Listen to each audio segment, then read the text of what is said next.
सुनिए सोमवार की व्रत कथा।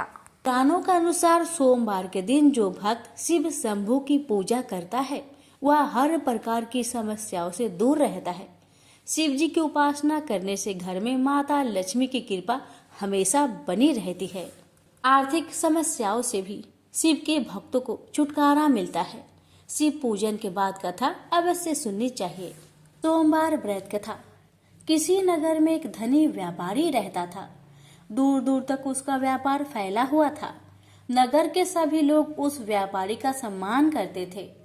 इतना सब कुछ संपन्न होने के बाद भी वह व्यापारी बहुत दुखी था, क्योंकि उसका कोई पुत्र नहीं था, जिस कारण अपने मृत्यु के पश्चात व्यापार के उत्तराधिकारी की चिंता उसे हमेशा सताती रहती थी। पुत्र प्राप्ति की इच्छा से व्यापारी प्रत्येक सोमवार भगवान शिव का व्रत पूजा किया करता था और शाम के समय शिव मंदिर में जाकर शिव जी के सामने घी का दीपक जलाया करता था। उसकी भक्ति देखकर माँ पार्वती प्रसन्न हो गई और भगवान शिव से उस व्यापारी की मनोकामना पूर्ण करने का निवेदन किया। भगवान शिव बोले, इस संसार में सबको उसके कर्म के अनुसार फल की प्राप्ति होती है। जो प्राणी जैसा कर्म करते हैं उन्हें वैसा ही फल प्राप्त होता है। शिव जी द्वारा समझाने के बावजूद माँ पार्वती नहीं मानी और उस व्यापारी की मनोकामना पूर्ति हेतु वे शिव जी से बार बार अनुरोध करती रही। अंततः माता के आग्रह को देखकर भगवान भोलेनाथ को उस व्यापारी को पुत्र प्राप्ति का वरदान देना पड़ा। वरदान देने के पश्चात भोलेनाथ माँ पार्वती से बोले, आपके आग्रह पर मैंने पुत्र प्राप्ति का वरदान तो दे दिया, परंतु इसका यह पुत्र 16 वर्ष से अधिक समय तक जीवित नहीं रहेगा।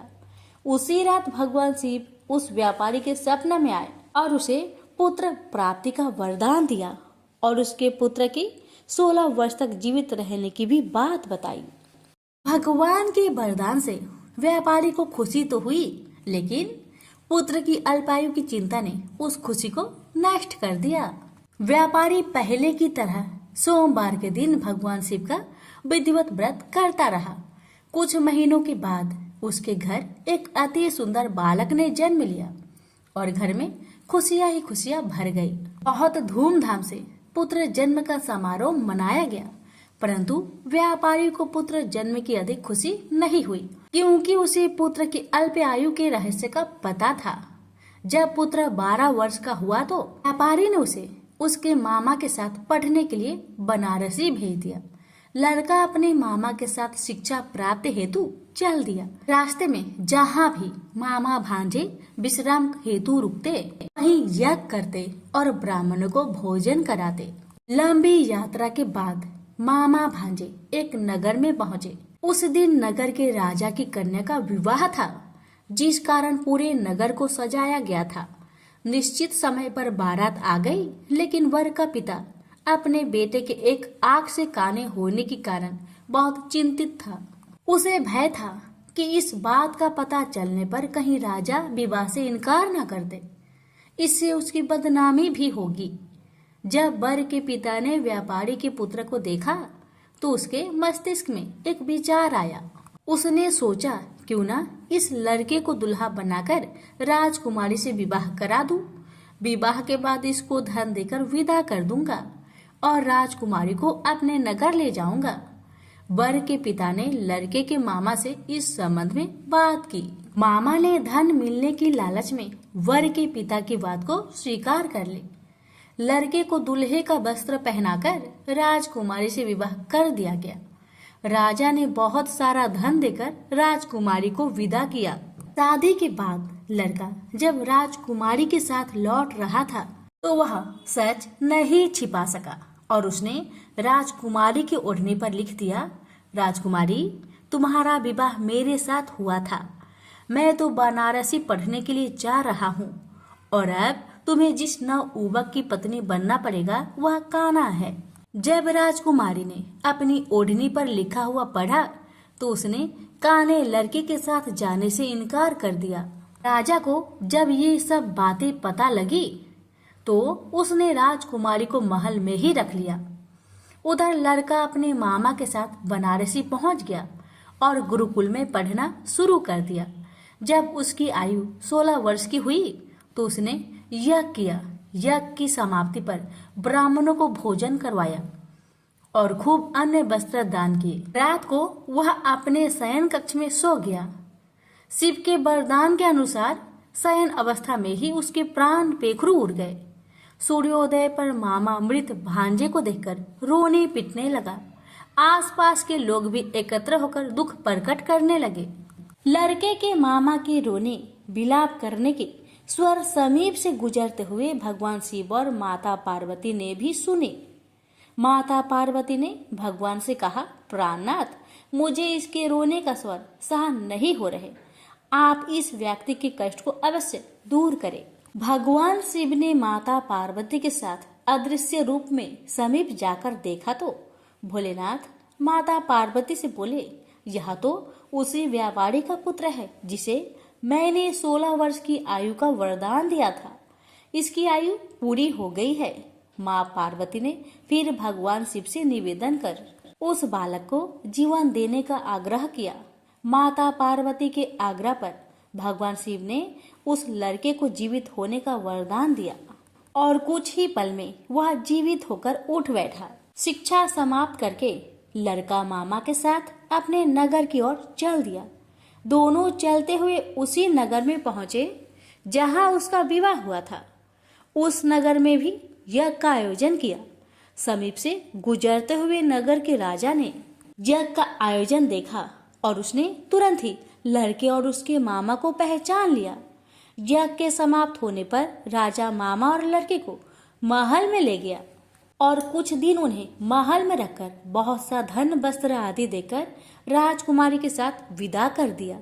इधर भूखे प्यासे रहकर व्यापारी और उसकी पत्नी बेटे की प्रतीक्षा कर रहे थे। उन्होंने प्रतिज्ञा कर रखी थी कि यदि उन्हें अपने बेटे की मृत्यु का समाचार मिला तो दोनों अपने प्राण त्याग देंगे। परंतु जैसे ही उसने बेटे के जीवित वापस लौटने का समाचार सुना तो वह बहुत प्रसन्न हुआ। वह अपनी पत्नी और मित्रों के साथ नगर के द्वार पर पहुंचा। अपने बेटे के विवाह का समाचार सुनकर पुत्र वधू राजकुमारी को देखकर उसकी खुशी का ठिकाना न रहा। उसी रात भगवान शिव ने व्यापारी को सपने में आकर कहा, हे श्रेष्ठी, मैंने तेरे सोमवार व्रत करने और व्रत कथा सुनने से प्रसन्न होकर तेरे पुत्र को लंबी आयु प्रदान की है। पुत्र की लंबी आयु जानकर व्यापारी बहुत प्रसन्न हुआ। शिव भक्त होने तथा सोमवार का व्रत करने से व्यापारी की सभी मनोकामनाएं पूर्ण हुई। इसी प्रकार जो भक्त सोमवार का विधिवत व्रत करते हैं और व्रत कथा सुनते हैं उनकी सभी इच्छाएं पूरी होती है। हमसे बोलिए उमापति शंकर भगवान की जय। श्रवण करेंगे शिव चालीसा। जय गणेश गिरिजा सोवन मंगल मूल सुजान, कहत अयोध्या दास तुम देहु अभय वरदान। जय गिरिजापति दीन दयाला सदा करत संतन प्रतिपाला, भाल चंद्रमा सोहत नीके कानन कुंडल नाग फनीके। अंग गौर सिर गंग बहाए, मुंड माल तन छार लगाए, वस्त्र खाल बाघंबर सोहे, सभी को देखी नाग मन मोहे।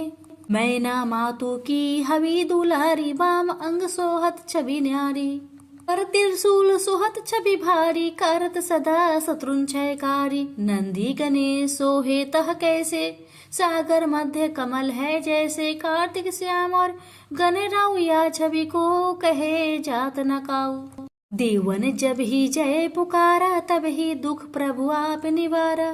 किया उपद्रव तारक भारी, देवन सब मिली तुम ही जुहारी। तुरंत सडानन आप पठायो, लमनी मेष महामारी गिराओ। आप जलंधर असुर संहारा, सूयस तुम्हार विदित संसारा। त्रिपुरासुर सन युद्ध मचाई, सब ही कृपा कर लीन बचाई। किया तप ही भगीरथ भारी, पूरब प्रतिज्ञा तासु पुरारी। दानिन मह तुम सम कोई नाही, सेवक स्तुति करत सदा ही। वेद नाम महिमा तौ गाई, अकथ अनादि भेद नहीं पाई। और कट्टी उधती मंथन में ज्वाला, जरत सुरासुर भय विहाला, किन्ही दया तह करि सहाय, नीलकंठ तब नाम कहाई। पूरन रामचंद्र जबे किन्हा, जीत के लंक विभीषण तिन्हा, साहस कमल में हो रहे धारी, किन्हा परीक्षा तब ही पुरारी। एक कमल प्रभु राखे उजोई, कमल नयन पूजन चाह सोई। कठिन भक्ति देखी प्रभु शंकर, भय प्रसन्न दिए इच्छित वर। जय जय जय अनंत अविनाशी, कारत कृपा सबके घटवासी। दुष्ट सकल नित्य मोहि सतावे, भ्रमत रहो मोहि जन आवे। त्राहि त्राहि में नाथ पुकारो, यो ही अवसर मोहि अनुबारो। हे त्रिशूल शत्रुन को मारो, संकट से मोहि आन उबारो। माता पिता भ्राता सब होई, संकट में पूछत नाही कोई। स्वामी एक है आस तुम्हारी, आए हरहु मम संकट भारी। धन निर्धन को देत सदा ही, जो कोई जाचे सो फल पाही। स्तुति की है विधि करे तुम्हारी, क्षमहु नाथ अब चूके हमारी। शंकर हो संकट के नाशन, मंगल कारण विघ्न विनाशन। योगी यति मुनि ध्यान लगावे, शारद नारद शीस नवावे। नमो नमो जय नमः शिवाय, सुर ब्रह्मादि के पार न लाए। जो यह पाठ करे मन लाई, तापर होत है शंभु सहाय। प्रिनिया जो कोई हो अधिकारी, पाठ करे सो पावन हारी। पुत्रहीन कर इच्छा जोई, निश्चय शिव प्रसाद ते ही होई। पंडित त्रयोदशी को लावे, ध्यान पूर्वक होम करावे। त्रयोदशी व्रत करे हमेशा, ताके तनय नहीं रहे कलेसा। धूप दीप नेवत चढ़ावे, शंकर सम्मुख पाठ सुनावे। जन्म जन्म के पाप नसावे, अंत धाम शिवपुर में पावे। कहे अयोध्या दास आस तुम्हारी, जानी सकल दुख हरहु हमारी। नीति नेम कर प्रताही, पाठ करो चालीसा। तुम मेरी मनोकामना, पूर्ण करो जगदीश। प्रेम से बोलिए हर हर महादेव, माता पार्वती की जय। एक समय शिवजी महाराज पार्वती के साथ हरिद्वार में घूम रहे थे। पार्वती जी ने देखा कि बहुत सारे मनुष्य गंगा में नहा नहा कर हर हर गंगे कहते कहते चले जा रहे हैं, परंतु प्राय सभी दुखी और पाप परायण हैं। पार्वती जी ने बड़े आश्चर्य से शिवजी से पूछा कि हे देव, गंगा में इतनी बार स्नान करने के बाद भी इनके पाप और दुखों का नाश क्यों नहीं हुआ? क्या गंगा में अभी सामर्थ्य नहीं रहा? पार्वती जी की बातें सुन भगवान शिव ने कहा, प्रिय, गंगा में तो वही सामर्थ्य है, परंतु इन लोगों ने पाप नाशिनी गंगा में स्नान ही नहीं किया है, तब इन्हें लाभ कैसे हो? पार्वती जी ने बड़े आश्चर्य से कहा, स्नान कैसे नहीं किया भगवान? सभी तो नहा नहा कर आ रहे हैं, अभी तक इनके शरीर भी सूखे नहीं हैं। जी ने कहा, ये केवल जल में डुबकी लगाकर आ रहे हैं, तुम कल इसका रहस्य समझ जाओगे। दूसरे दिन बड़े जोर की बरसात होने लगी, गलियां कीचड़ से भर गई। एक चौड़े रास्ते में एक गहरा गड्ढा था, चारों ओर लपटीला कीचड़ भर रहा था। उसी गड्ढा में भगवान शिव ने लीला करते हुए वृद्ध ब्राह्मण का रूप धारण कर लिया और दीन विवश की तरह गड्ढे में जाकर ऐसे पड़ गए कि जैसे मानो कोई मनुष्य चलता चलता गड्ढे में गिर पड़ा हो। निकलने की कोशिश करने के बावजूद भी वह निकल नहीं पा रहा है।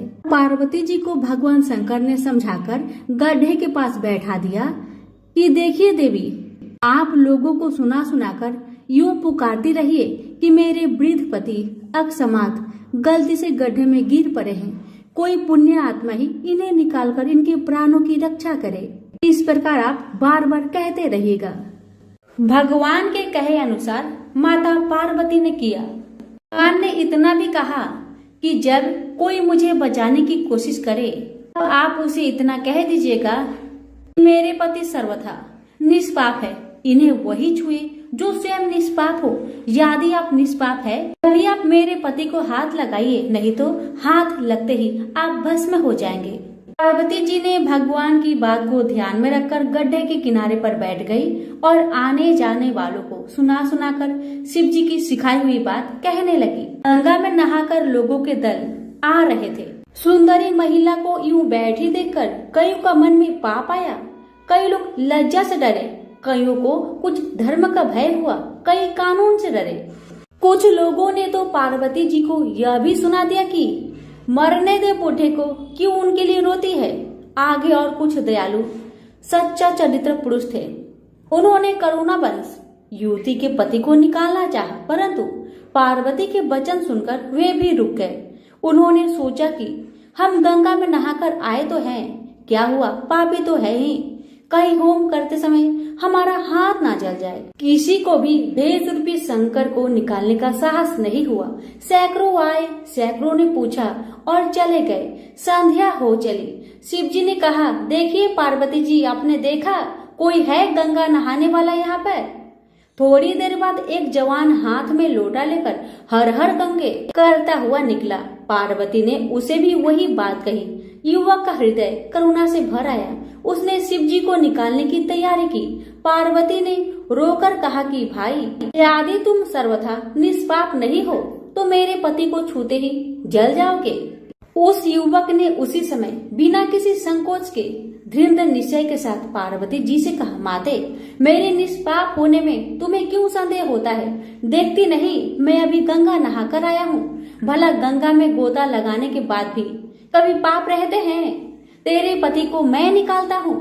युवक ने लपक कर बूढ़े को ऊपर उठा लिया। शिव पार्वती ने उसे अधिकारी समझकर अपना असली रूप प्रकट कर उसे दर्शन देकर कृतार्थ किया। शिव जी ने पार्वती से कहा कि इतने लोगों में से इन एक ने ही गंगा स्नान किया है। इस दृष्टांत के अनुसार जो लोग बिना श्रद्धा और विश्वास के केवल दम के लिए गंगा स्नान करते हैं, उन्हें वास्तविक फल नहीं मिलता। परंतु इसका यह मतलब नहीं है कि गंगा स्नान व्यर्थ जाता है। विश्वास के साथ किए गए गंगा स्नान का मिलता है वास्तविक फल। प्रेम से बोलिए उमापति शंकर भगवान की जय, गंगा माता की जय। त्रेता युग की बात है। कैलाश पर्वत पर पार्वती भगवान शिव के साथ प्रातः भ्रमण कर रही थी। शिव बड़े प्रसन्नचित थे। अचानक पार्वती ने उनसे कहा, स्वामी, आप बड़े ज्ञानी हैं, जन्म मरण और मोह माया के बंधनों से परे हैं। इस सभी बंधनों से छुटकारा पाकर मैं सदैव आपके साथ रह सकूं, ऐसा ज्ञान मुझे दीजिए।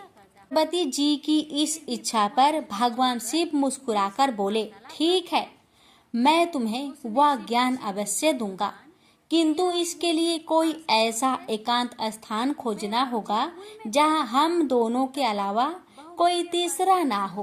पार्वती और भगवान शिव दोनों ही हिमालय में ऐसा स्थान खोजने लगे।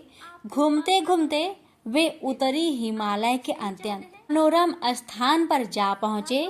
वहाँ एक विशाल गुफा थी। दूर दूर तक किसी प्राणी का चिन्ह नहीं था। भगवान शिव को वह गुफा पसंद आ गई। पार्वती जी के साथ वे उस गुफा में चले गए। आशा के विपरीत गुफा में उन्होंने कुछ पंछी देखे। पंछियों को देखकर पार्वती उदास हो गई। भगवान शिव ने उनकी मनोदशा भाप ली। वहीं बैठकर उन्होंने सांस द्वार वायु अपने अंदर खींचनी शुरू कर दी। ऐसा करते ही दूर दूर तक फैली प्राण वायु शिव के अंदर सिमटने लगी। प्राण वायु के अभाव में वहां रहने वाले सभी पंछी निश्चले प्रदेश में चले गए। अब पूर्व एकांत पाकर पार्वती ने संतोष की सांस ली। भगवान शिव बोले, अब यहाँ हम दोनों के अतिरिक्त कोई नहीं है। मैं तुम्हें यहाँ अमर ज्ञान का उपदेश दूंगा। ध्यान से सुनना, बीच बीच में हुक्कारा भरती रहना, ताकि मुझे पता चलता रहे कि तुम सुन रही हो। ज्ञान देते समय मैं समाधि में रहूंगा। पार्वती की स्वीकृति पाकर भगवान शिव समाधि लगाकर बैठ गए। उनके सिर मुख से अमर ज्ञान की अमर कथा फूटने लगी। सारी गुफा दिव्य आभा और सुगंध से भर उठी। कथा सुनते सुनते पार्वती जी इतनी विभोर हो उठी कि उन्हें तंद्रा ने घेर लिया। कब नींद आ गई पता ही न चला। अमर कथा समाप्त हुई तो भगवान शिव की समाधि टूटी। देखा पार्वती जी बेसुध होकर सोई पड़ी थी। शिव जी चकित हो उठे, उन्हें जगाया। पूछने ही वाले थे कि पार्वती ने क्षमा वाचना भरे स्वर में कहा, प्रभु आपके श्री मुख से कथा सुनते सुनते इतना आनंद आया कि न जाने कब मुझे नींद ने आ घेरा। मैं पूरी कथा नहीं सुन पाई। पार्वती जी की इस बात को सुनकर शिव आश्चर्य में डूब गए।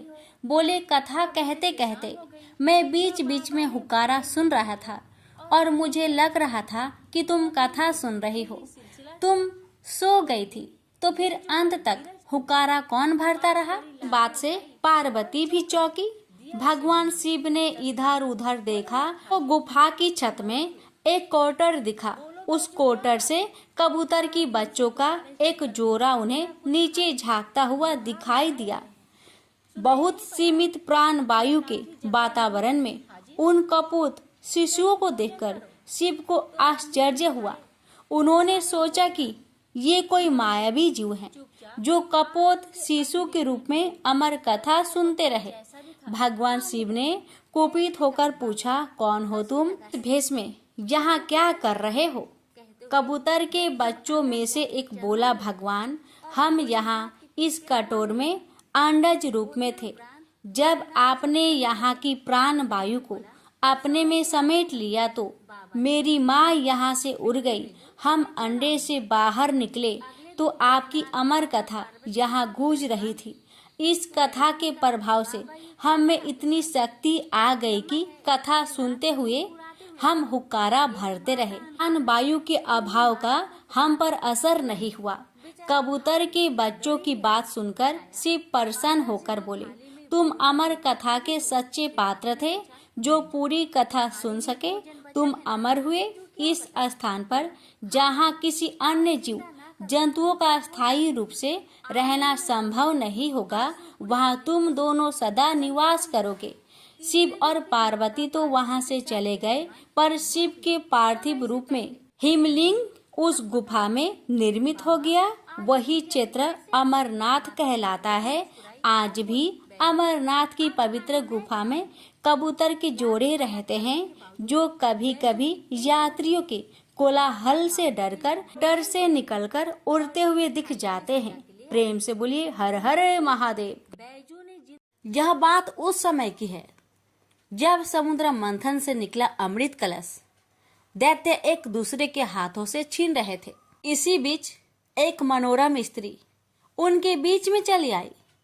सभी उस मनोरम स्त्री के सौंदर्य को देख हठात मोहित हो गए। वे सभी आपस का झगड़ा भूलकर उन मनोरम स्त्री के पास दौड़कर गए। दैत्यों ने देवी से पूछा, तुम कौन हो? कहाँ से आई हो? सुंदरी, तुम क्या करना चाहती हो? देवी को देखकर दैत्यों के बीच खलबली मच गई। दैत्य कहने लगे, अब तक देवता, दैत्य, सिद्ध, गंधर्व, चारण और लोकपालों ने तुम्हें स्पर्श तक नहीं किया होगा। अवश्य ही विधाता ने तुम्हें संपूर्ण इंद्रियों एवं मन को तृप्त करने के लिए भेजा होगा। सुंदरी, तुम हमारा झगड़ा मिटा दो। तुम न्याय अनुसार निष्पक्ष भाव से इस अमृत को बांट दो, जिससे हम लोगों में और अधिक झगड़ा ना हो। वास्तव में श्री हरि विष्णु योग माया शक्ति से युक्त हो मोहिनी अवतार धारण किए हुए दैत्यों के पास गए थे। योग माया शक्ति के प्रभाव से तीनों लोकों में ऐसा कोई भी नहीं है जिसे बस में नहीं किया जा सकता है। यही योग माया शक्ति आदि शक्ति है। दैत्यों की प्रार्थना पर तीनों लोकों को मोहित करने में समर्थ मोहिनी देवी ने दैत्यों को हंसकर कहा, मैं माया हूँ तथा आप महर्षि कश्यप के संतान हैं। मुझे न्याय का भार क्यों दे रहे हैं? बुद्धिमान पुरुष को स्वेच्छाचारी स्त्रियों पर कभी विश्वास नहीं करना चाहिए।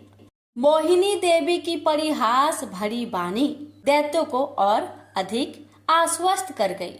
और उन्होंने अमृत से भरा कलश उनके हाथों में दे दिया। मोहिनी देवी ने अमृत का कलश अपने हाथ में ले दैत्यों से कहा, मैं जो भी करूं, फिर चाहे वो उचित हो या अनुचित, अगर तुम्हें स्वीकार हो तो तुम्हें अमृत बांट सकती हूँ। उनकी मोहयुक्त मीठी बात सुनकर सभी दैत्य देवी मोहिनी की प्रस्ताव पर सहमत हो गए। मोहिनी देवी ने अगले दिन अमृत पान करने की सलाह दी। मोहिनी देवी के आदेश अनुसार अगले दिन समस्त दैत्य स्नान कर अमृत पान करने हेतु पंक्ति में बैठे। देवता भी वहां आकर बैठ गए। मोहिनी देवी अमृत का कलश हाथ में लेकर आई। वे बड़ी ही सुंदर साड़ी पहनी हुई थी। आंखें नशीली हो रही थी। कलश के समान स्तन तथा गज सावक के सूर्य के समान जंघाएं थी। देवी के स्वर्ण नूपुर अपनी झंकार से सभी को मोहित कर रही थी।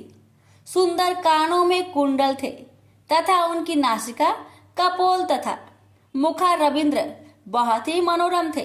बाद में भगवान के इस मोहिनी अवतार ने देवों को अमृत पान करवाया और दैत्य के साथ छल किया। उधर जब भगवान शिव ने सुना कि श्री हरि ने दैत्यों को मोहित कर देवताओं को अमृत पिलाने के लिए स्त्री रूप धारण किया, वे उस स्थान पर गए जहां भगवान श्री हरि निवास करते थे। वहां जाकर शिव जी ने भगवान श्री हरि की स्तुति वंदना की। श्री हरि ने शिव जी को दैत्यों को मोहित करने वाले मोहिनी रूप दिखाया।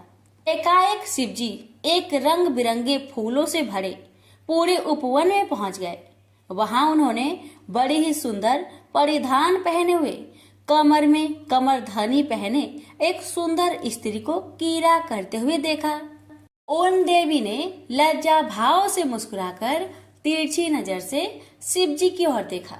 बस फिर क्या था, कामदेव को भस्म करने वाले भगवान शंकर का मन उनके हाथ से निकल गया। वे मोहिनी देवी को निहारने लगे।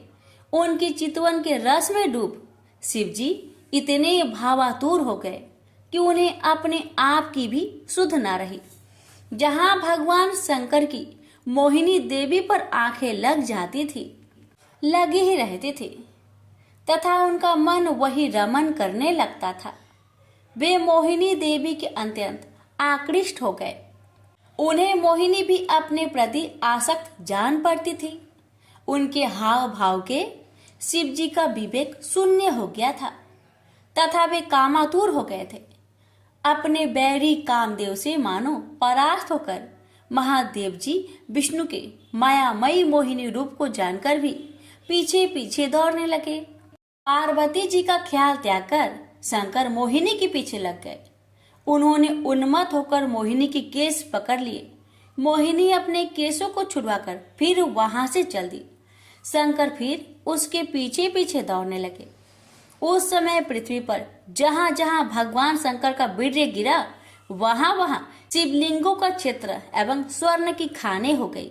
तत्पश्चात यह माया है ऐसा जानकर भगवान शंकर अपने स्वरूप में स्थित हुए।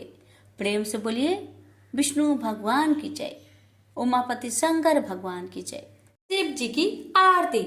ओम जय शिव ओंकारा, स्वामी जय शिव ओंकारा, ब्रह्मा विष्णु सदा शिव अर्धांगी धारा। ओम जय शिव ओंकारा, स्वामी जय शिव ओंकारा। एकानन चतुरानन पंचानन राजे, हंसानन गरुड़ासन वृषवाहन साजे। ओम जय शिव ओंकारा, स्वामी जय शिव ओंकारा। दो भुज चार चतुर्भुज, 10 भुज अति सोहे। त्रिगुण रूप निरखते, त्रिभुवन जन मोहे। अच्छी माला बने माला, मुंड माला धारी। त्रिपुरारी कंसारी करे माला धारी। श्वेतांबरे पीतांबरे बाघंबरे अंगे सनकादिके गरुणादिके भूतादिके संगे करके माध्य का मंडलु चक्र त्रिशूलधारी सुखकारी दुखहारी जगपालनकारी ब्रह्मा विष्णु सदाशिव जानत अविवेका मधु के टप दो मारे सुर भयहीन करे लक्ष्मी व सावित्री पार्वती संगा पार्वती अर्धांगी शिव लहरी गंगा पर्वत सोहे पार्वती शंकर कैलासा भांग धतुर का भोजन भस्मी में वासा जटा में गंग बहत है गल मुंडन माला शेष नाग लिपटावत ओढ़त मृगी छाला काशी में विराजे विश्वनाथ नंदी ब्रह्मचारी नीत उठ दर्शन पावत महिमाति भारी त्रिगुण स्वामी जी की आरती जो कोई नरे गावे कहत शिवानंद स्वामी मनवांछित फल पावे। ओम नमः शिवाय। हर हर महादेव। माता पार्वती की जय।